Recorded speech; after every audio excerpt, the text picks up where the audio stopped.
che però è una parte dell'interpretazione, no? Un tipo di interpretazione. Allora il mio libro sui Palù aveva l'obiettivo di dare una lettura unificante, no, di questi paesaggi, visto che tante persone dicevano qualcosa su questo. Questo è il mio pezzettino di terra, Amato Prato. L'autostrada adesso è separata. Questa strada qui, strada Parareggia, girava giù a destra e si congiungeva esattamente con i Palù di Zoppore che dopo abbiamo vedere. Cosa che facevo io da piccola, cioè io passavo in mezzo a una palude che in primavera era piena di non ti scordare di me, dai fiori di burra. Attraversavo quella robetta lì, in questa palude, questa strada che era proprio in mezzo all'acqua e arrivavo proprio esattamente nel palude dove mio papà, che era contadino, aveva i campi. Quindi sono sicura che erano proprio attaccati, no, queste zone ecologicamente. Adesso quei Palù lì sono diventati zone industriali, tutti, cioè proprio tutti. Si chiamano via Palù, ma di Palù non c'è proprio assolutamente nulla. Questa terra qui si chiamava Le Sere e anche qui adesso... che è la via anche? Che è la via Sere, sì. Che le Sere sarebbero la Tifa e la Tifoglia.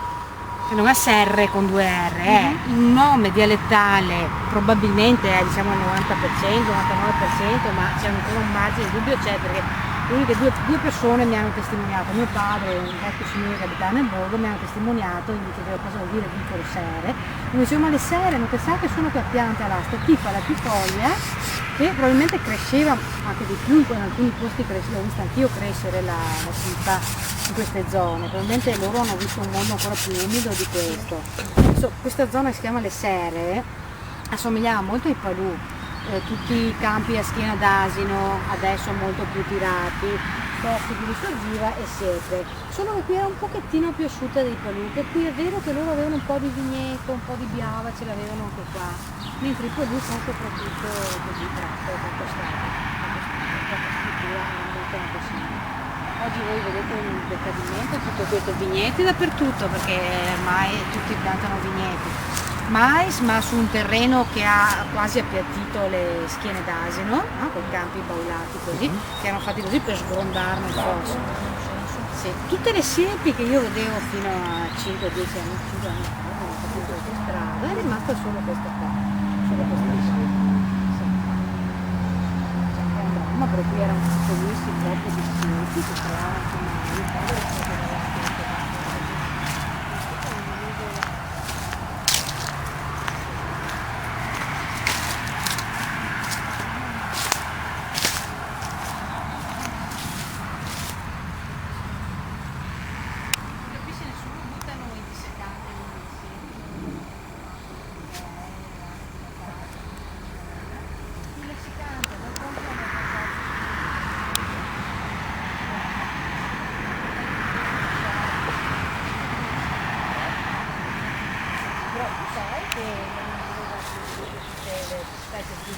stato stanno a lungo il bordo del sito. Risparmiati quei soldi, almeno dal punto di vista economico, non ha senso che tu li spenda il consorzio, eppure si fa così. Non...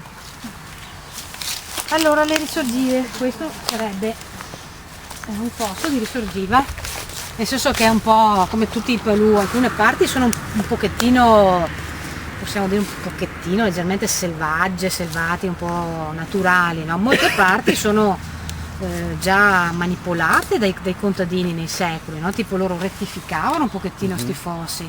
Comunque il soprintendente è venuto qua su questo fosso che più in giù, qua sarebbe bello farlo anche a piedi proprio dentro questo, ma adesso inizia in agosto. Diventa proprio fondo, no? Con molti punti di naturalità, ancora un pochino di curve, insomma si vede che non è un fosso da bonifica tipo quelle da Bassa Padovana, no?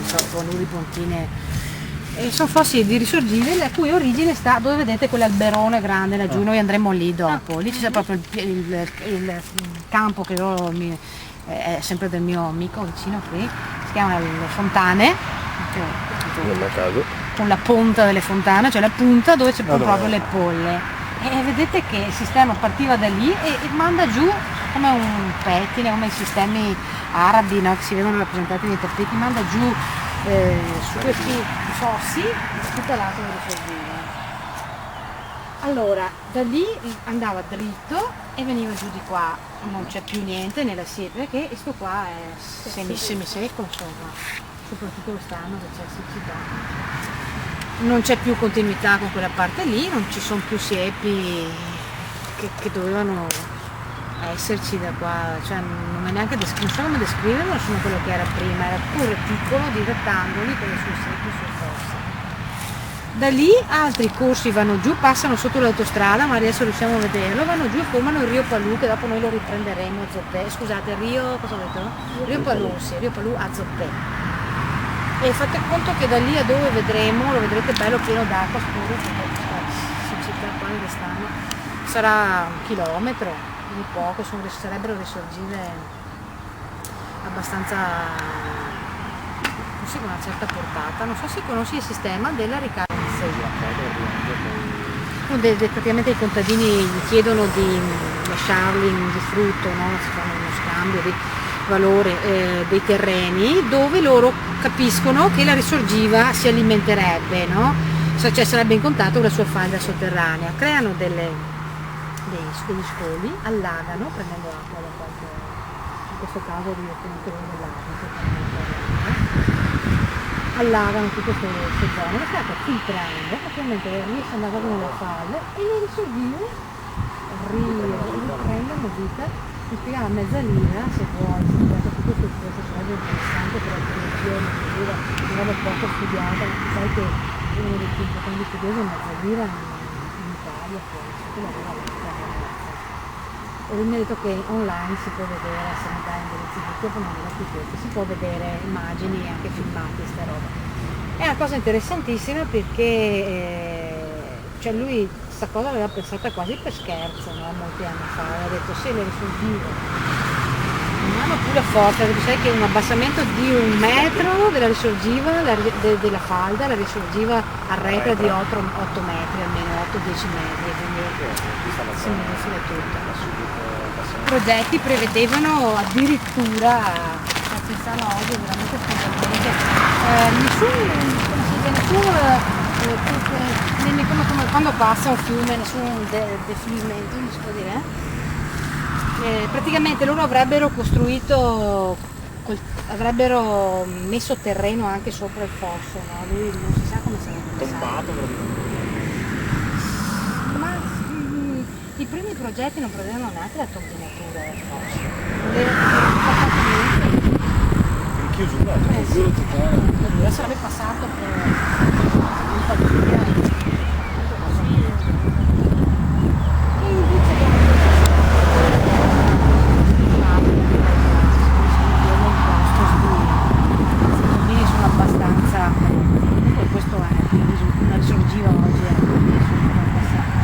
Almeno garantisce questo passaggio. Mica dopo qualcuno ci dovrebbe spiegare cosa si caricano quei tubi lì. Sarà il controllo cognitivo di acqua, no? Giusto? Perché vuol dire, non so. Arriva da una parte anche dall'altra. Controllo cognitivo. Anche qua c'è sto bel tombino che arriva da lì. Questo sarebbe un altro pezzo del fosso? Sì, ecco, come ti dicevo, bravo, uno via di là, uno via di qua. Queste tutte strutture ecologiche hanno anche magari un'origine storica, no? Perché sennò questo sarebbe stato tutto unito. Sono io quella famosa che dico sempre in qualsiasi caso la succede dentro. Non è appariscente di suo, no? È anche straordinario perché questa è l'acqua che si crea sui buchi nel terreno così, vedi proprio per la sua forza si riscavare, filtra, qui che ti dà l'idea l'acqua, quella là la chiamano acqua, e da qui praticamente questo rifornisce il fosso si rifornisce di altre folle, e diventa in breve tempo un fosso abbastanza con portata notevole, e tutte queste risorgive vanno nel Monticano e il Monticano nell'Ivenza. Non è che siano molto altro le risorgive, insomma, sono un fenomeno un po' così diffuso, ma però sempre più raro, vuoi perché non c'è più la falda che le alimenta, vuoi perché, è come in questo caso qua, basta che la rattura si ferma ancora lì, no?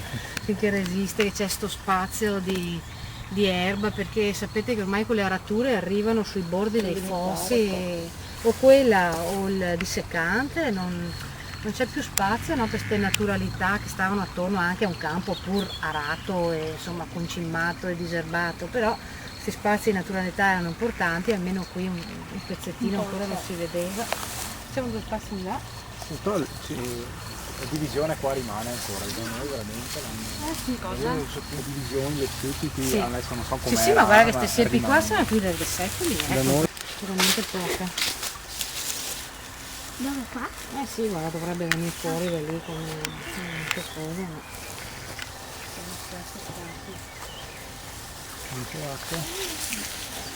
Sei più assurdo, perché le sorgine vengono da lì. è più basso. È un po' più basso, quindi c'è ancora la forza di restare. Qua nel tempo che si è interrata, però vedi che avrebbe avuto la sua asta qua. Chissà qua, magari scavando la aiuteresti, no? Però di suo non era. Vedete sempre acqua di risorgiva. Là è anche più vasta, si riconoscerebbe dal tipo di erbe che ci sono qui. C'era ancora anche di risorgiva, quella lì dietro casa, mamma. C'è anche quella dietro di casa, come quella della prima. Sì, ma è secca già, la secca, completamente secca. Allora il pioppo dove eravamo prima. Mi sono tirata in qua per poter parlare. Quanto era bella, cioè con la volta chiusa delle siepi così, no? Sì. Piccolissima perché la vedete, e che si congiungeva con quel bosco lì che si chiama Bosco di Villa Vettori. C'è sta villa, sapete come facevano le ville di campagna, Sì. no? Sì, Sì, col suo parco davanti. No? Prima sono riusciti a fargli la strada provinciale tra la villa e il parco, no? Perché non si può. E dopo era previsto il cavalcavia sopra il bosco lì, boschetto, parchetto, quel che vuoi. Abbiamo detto, chiesto col WWF, era una delle prime cose che si aveva notato, e vabbè, non ci sono passati proprio sopra, però per esempio hanno chiuso tutta sta comunicazione qua di piccoli.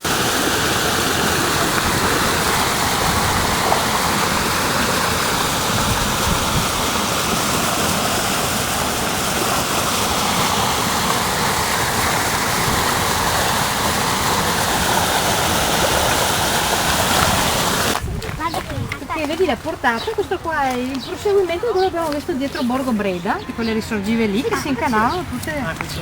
Questo è il Rio Palù. E la portata è già notevole, poi non siamo così lontani dalle serre.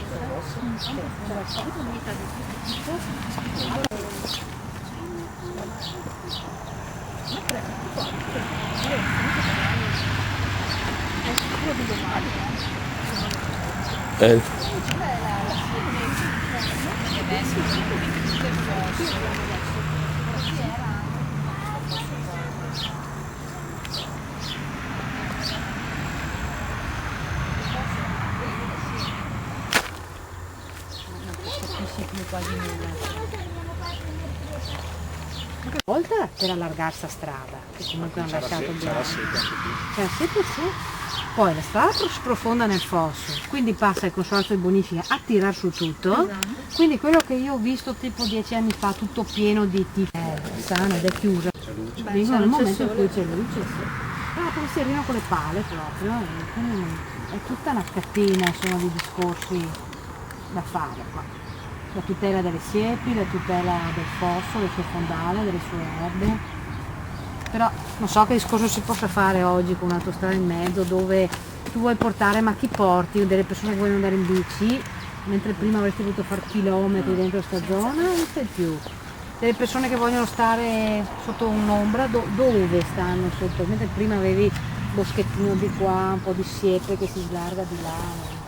Poi sinceramente vicino all'autostrada, non è che una domenica voglio di andare, no? Andiamo giù all'autostrada, Decisamente. non ha senso, no?